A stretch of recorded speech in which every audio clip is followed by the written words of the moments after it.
Once more, it is a warm welcome back to our bookmakers.com World Cup coverage in association with Cobra Bet. I'm your host, Tom Lee, and joining me, my ever-present sidekick, Brad Friedel.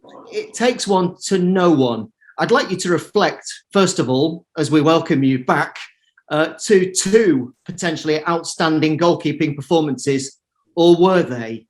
Dominik Livakovic and Yassine Bounou, penalty shootout heroes, or were they just facing woeful spot kicks?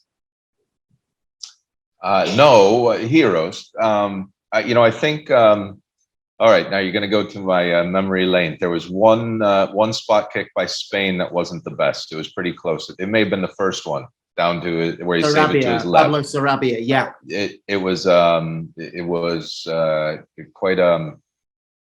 quite a strange run up. It didn't look. There wasn't a lot of conviction to it, and it wasn't the best. The other saves were pretty good, pretty decent saves. What I would say, and then I thought the Croatian goalkeeper was excellent. I thought his movements. I thought looking at him, looking at the run ups and things of that nature. I thought they were good. I would say there were 6 saves in all. Right? Is that correct? 3 and 3. Yeah, I believe. Yeah, I believe so. Strictly to account. I would say most. Yeah. I would say most of them were very good saves. Rather than, I think 2 of them may have been not the best. What I'm surprised at is this. So, and coaches always said this to myself growing up at all the teams I played. And when you get into a penalty shootout, you have tired legs. Like, you got to strike through the ball. You can't take pace off the ball.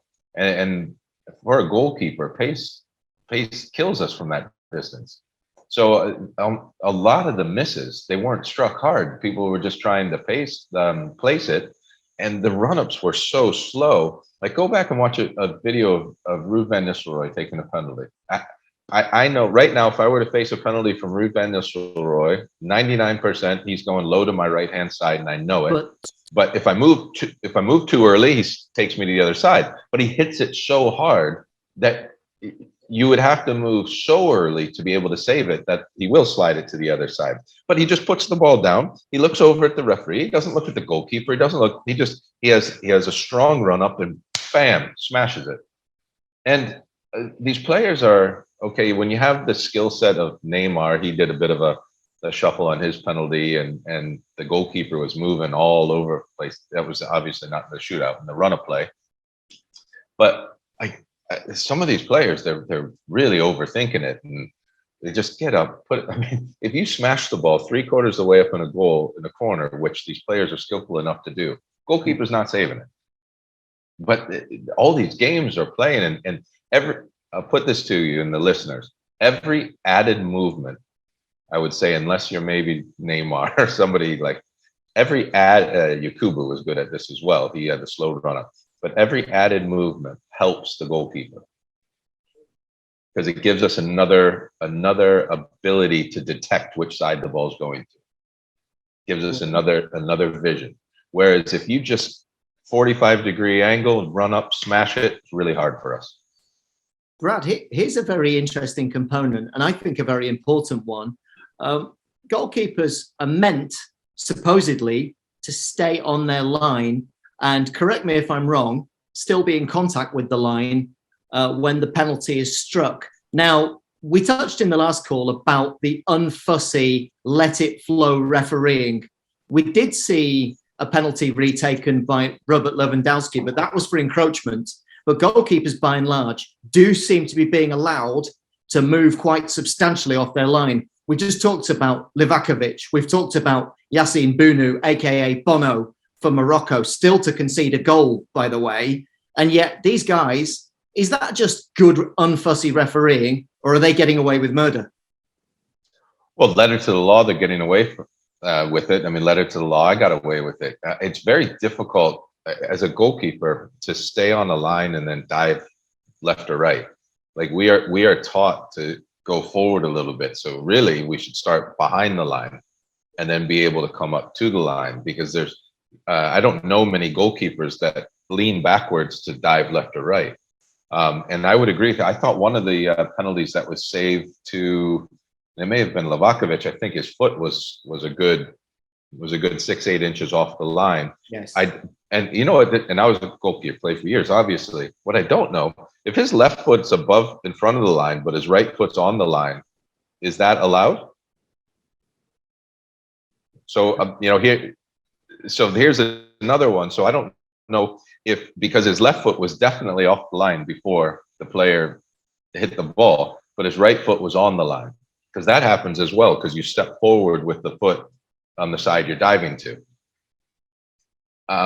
You know, I think personally speaking, I think there's so much advantage to the striker that you let it go if it's within reason. However, letter to the law says the feet have to be on the line, but I don't know if that's one or two good. So, well, and every referee deems it different. Of course, and there's the inconsistency. Inconsistency isn't something that has plagued the career of the brilliant, effervescent, now 37-year-old Luka Modric, who, thanks to his colleague Dominic Livakovic and those penalty saves, is still alive in a major tournament. That in itself, you say Modric lives to fight another day. It might not last too much longer because, of course, in the quarterfinals, they've got the might of Brazil, the tournament outright favourites, with Cobra Bet. Nonetheless, Modric still kicking. Great to see. Yeah, it is. So I played with another player. The only one other player that I played with that's similar was Guy, and he played up until he was 30, 39 or 40. What Luka has, and Luka's career has been better than Guys. I'm just talking about similarities here. Those are two individuals that control the tempo of the game. So the amount of running they have to do is on their own terms most of the time. Now, I thought in the last game that Japan did one heck of a job again on him, and they did not allow him to run the game like he normally does, and he had to work. He had to work really hard in that game, which is why I believe he was brought off. To be honest, I think his legs, he had just gotten to a point where he had to come off.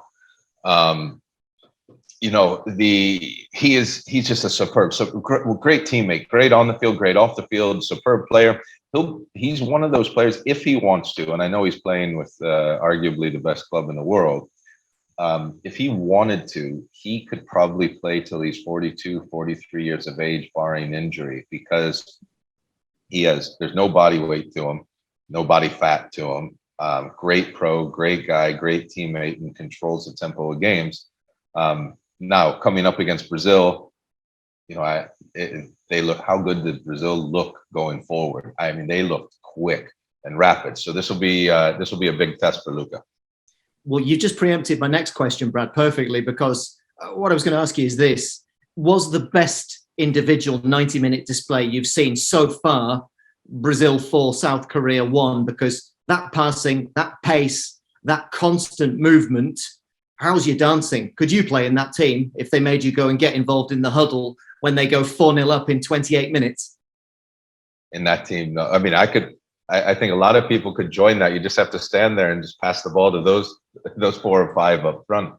I thought that was South Korea is a good team, a good defensive team, and they made them look really ordinary. It was similar to Croatia making Canada look that ordinary in the group stages on that one occasion. They looked unstoppable, but there's different types of games. You know, the surprising part of it is South Korea normally is resolute defensively, and they just tore through them. And was it Rafinha on the right hand side? He was so quick, and then to have Vinicius Jr. and when Neymar is there and Richarlison and the work rate, by the way, of Richarlison on recovering balls and getting back in the box, they look good, really good. There's something that's, I don't know if any professional footballer has an answer for this. Perhaps there's some sort of unspoken dressing room code, or maybe there's just an unwitting psychology. But why do teams who go 4-0 up in 28 minutes, as Brazil did, then not step on the gas and go and win by 8 or 10, because so often we see teams go cantering into a 4-5, maybe even a 6-goal advantage, but they don't then. It's exceptionally rare to see a team really cut loose and go on and steamroller and humiliate and embarrass a team. What is that, Brad? Is there any explanation feasibly for that? Well, I think the best explanation for it is the teams that they're playing against are usually, if you're in a World Cup match or you're in a Premier League match or a Bundesliga match, there isn't that big of a disparity between the teams to be a 9 or a 10. I think a 9 or a 10-0. I think you get a huge uplift from the other team, and it becomes a pride scenario that, okay, if we're going to lose, we're down 4-0, we've just gotten battered all over the park. We're not gonna concede another one, and they take pride in that. So I think you get a huge uplift in that. I mean, because Allison ended up having to make a few saves, and they scored the one. They could have, possibly scored another, but the game still wouldn't have been that close. And then the second thing, I think, especially in knockout competitions. And I think when the goal difference especially doesn't matter anymore, and you can see the game out, no injuries,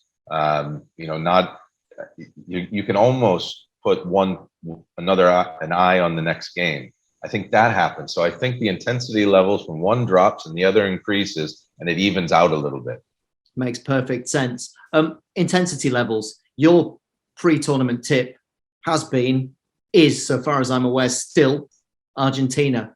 If those two should meet, Argentina and Brazil, in a semi-final, which of course the big South American derby, arguably the biggest ever meeting of the two nations, can Argentina live with a full strength, absolutely flamboyant, flying Brazil? Would you be confident that they can at least hold their own, but if not just hold their own, but go and actually engage them and beat them and make their way to a World Cup final? Yeah, because when you get into the derby matches, a lot of times you can throw form out the window, and the Argentinian players will know how to play against the Brazilian team. Likewise, the Brazilian players will know how to play against the Argentinian team. A lot of times what happens is they equal each other out in those type of games. And again, in a game like this, where Argentina knows that they're probably not as gifted all over the pitch as Brazil, they will figure out ways how to nullify them. And the Argentinians can be hard, and a lot of gamesmanship, and they can definitely do some things to the Brazilian attack that maybe other teams can't. And then you have Lionel Messi as well, that can do some unbelievable things when maybe they're not playing so well. So if there's a team in the tournament, based on what we saw last time out with a full strength Brazilian squad, if there's a team that can beat them, it's Argentina, it's possibly a France, it's even possibly an England. But you have to have a special day to be able to beat the Brazilian team. But yes, to answer your question, Argentina could. Not saying they will, but they could. And Argentina could be hard because there's another theme that's flared up in the British press. Roy Keane, one of your former dressing room opponents turned pundit. Two themes on this, please, Brad. First up, Keane came out and said, I don't like the dancing. The players gather together, they do their little samba dance, their little jig. Now, to you, don't worry about what Roy Keane says just yet, but to you, is that Brazilian flamboyance and an entertaining, welcome trait, or is that unnecessary ridicule and Mickey taking that's almost belittling the South Koreans? They did it every time, and some would say, lovely stuff, that's what we want to see. Some would say, as Roy Keane did, there's no place for it, just no. What I would say, if they didn't do it at all and then did it on a fourth goal, then I think it might be a bit flamboyant and over the top. They did it every time. It's a culture of their country. The fans got involved with it, and I see nothing wrong with it at all. Interesting. On that theme, and you might not get to see a lot of British TV. He works for two channels. Keane, the player that you faced in the tunnel on the pitch, versus Keane, the pundit, with his firebrand opinions. How do you think those two characters match up because he once, in his first book, indeed, which was written in acid, quite frankly, he was coruscating about media pundits and said, "I will never be one." Well, now he's not just one, he's probably the best one that Britain has to offer. Keane the player versus Keane the pundit. Discuss. Same. I always got along really well with Roy playing against him. I was an honest player. He was an honest player. I think I have zero issues with any of his comments, because his comments were exactly how he played. And it didn't matter what name you had on the back of your shirt. If you made a mistake in a game, he would dig you out. But at the same time, I remember times when, like if Scholesy had an incredible play and scored a goal, he's the first one to congratulate him. Like, and I think if you go back and ask his teammates, they would have wanted to play with no other. He was a superb player. I mean, one of the very, very, very best. One of the most demanding of his team, and I have nothing but respect for him. That Roy Keane is the player, and because he played like that, and if he had to go at someone, he lived himself by those same standards. Then I have no issue whatever he says as a pundit. Now, if he said he never wanted to be one, that's something for you guys to talk about. I think he's a really good pundit, because he does say whatever comes to his mind, but he's very consistent with his thoughts. Like I've heard him a lot talk about Ronaldo recently, but he knows firsthand how hard Ronaldo worked to become the best. So he has an incredible amount of respect for him. But I also bet you when Ronaldo first got there, and if he did a trick and lost the ball, Roy Keane would have probably been the first to dig him out. But Roy Keane would have also been upset with himself if he lost the ball. So I think Roy gives incredible amounts of respect when respect is due, and Roy is used to lifting trophies and being in teams that were the best, especially at Man United.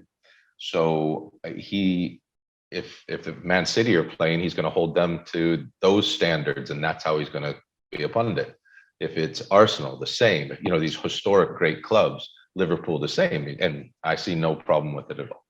Great answer. Thank you. I want to ask you about Cristiano Ronaldo. Keep that on ice, because football has this astonishing ability to throw up amazing storylines. 20 years ago, right now, what were we all talking about?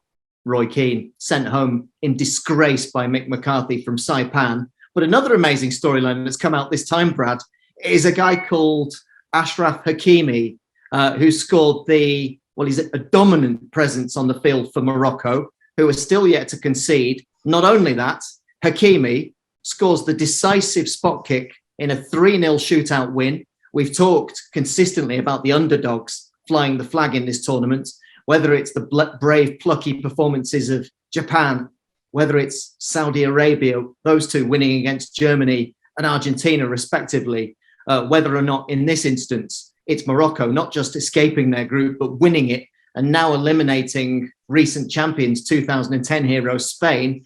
Hakimi, not only dominant on field, not only scores the winning spot kick, that's Hakimi, who was born in Madrid.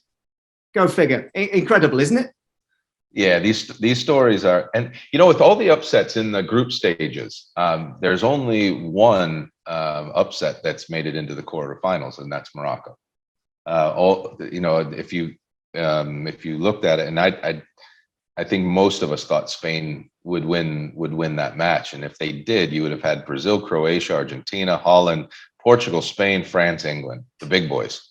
They're all there. You'd say, I know Italy didn't qualify, but Italy, Germany, Belgium, kind of the only ones that aren't on that list. So Morocco, to get to where they're at is remarkable. Now they do have some good players. I thought they were incredibly defensive against Spain, and I think they can be a lot more attack minded if they want to be. But yeah, these storylines, it is remarkable how these things occur. And just for the Moroccan goalkeeper to be in a penalty shootout when he plays in Spain as well, that's another storyline. So it's it is remarkable how these things pan out sometimes.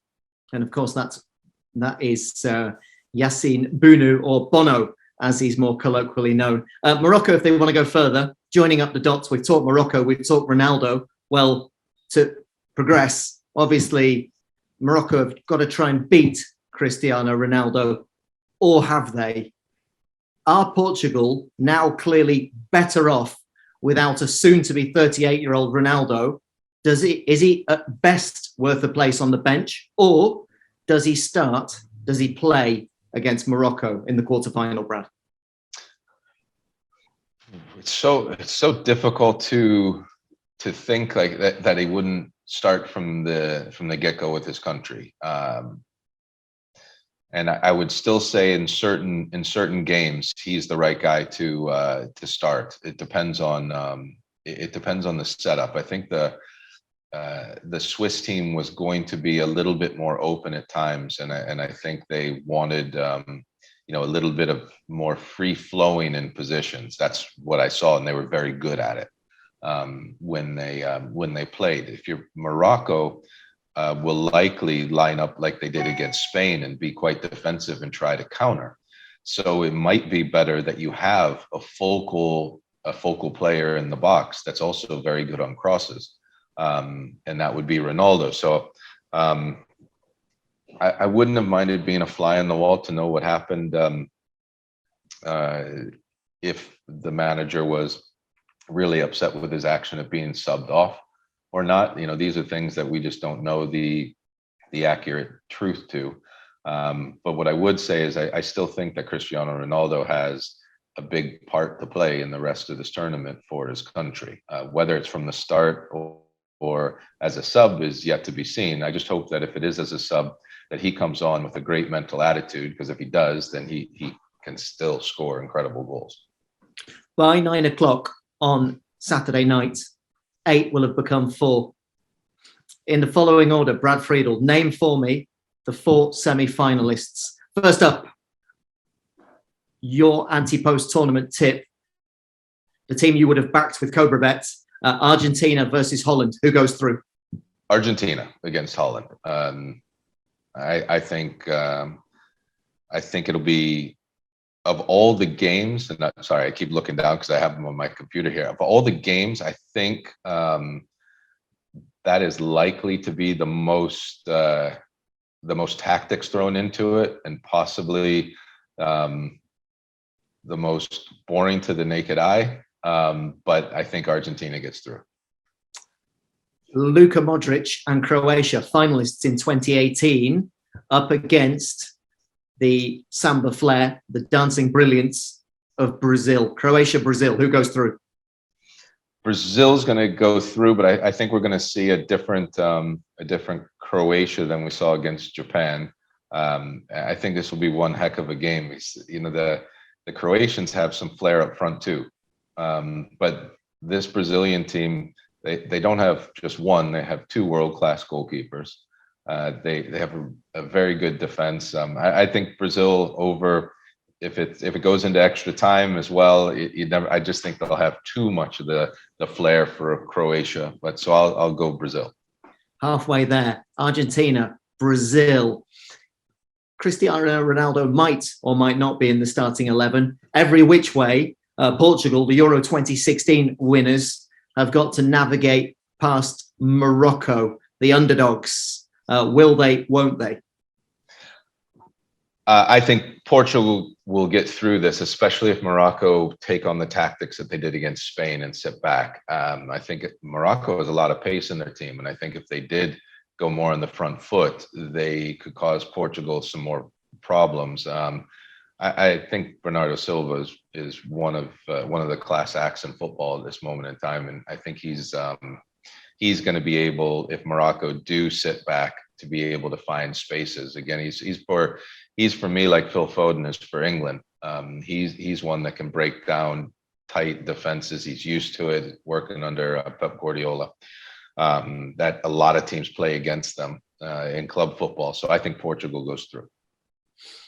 And finally, Brad Friedel, we touched upon this in the last call. However, I'm going to assume that there might be a few people watching this who didn't tune into that show. Therefore, the same Brad Friedel who starred in goal and is still an immensely popular figure to football fans who follow Liverpool, Spurs, Villa, Blackburn.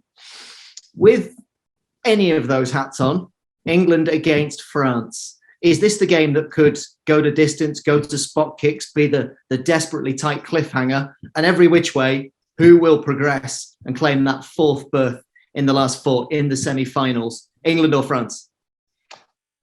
I'm not going to change. I'm going to say England. And there's going to be a lot of twists and turns in this game. I think both teams are going to be on the score sheet. What I like about England's team against the French team is they have a lot of like for like, and there's not a lot of teams out there that can defend against the pace and the quickness of Mbappe. But Kyle Walker is one of those. He's just as fast, if not quicker, than Mbappe, and he's very strong and physical. I think the defenders, I think Stones and Maguire, if those are the two, they'll know Giroud. They've played against them many times. I hope from an England standpoint that Foden plays again and starts again, and then you have very similar talent, Griezmann on one side and Foden on another. So I think it. I guess what would worry me a little bit more on the England side is the pace that France has on the other side with Dembele going against Shaw and Maguire, but they face quick players all the time. I think it's a fascinating game, and it's going to be. I think of all the games in the quarterfinals, I think this is the one that has the potential to have the most excitement in it, because you'll have both. Neither team is just going to sit back and defend. When they have the ball and when they win the ball, both teams are going to counter quickly. So this is going to be, and France has conceded quite a few chances in their games. Hugo Lloris has not been an innocent bystander, just standing there in the games. He's had to make saves, and so this will be one of the fun ones to watch. I think so. 8 nations primed, awaiting. 4 will be packing their bags. 4 will, of course, be celebrating and looking ahead. And looking ahead is what we'll be doing in our next show. Brad and I will be back. For now, Brad Friedel, thank you very much. Bring on Friday, bring on Saturday. What a treat in store, the quarterfinals of the World Cup. We'll see you very soon. Thank you. Thank you. See you then.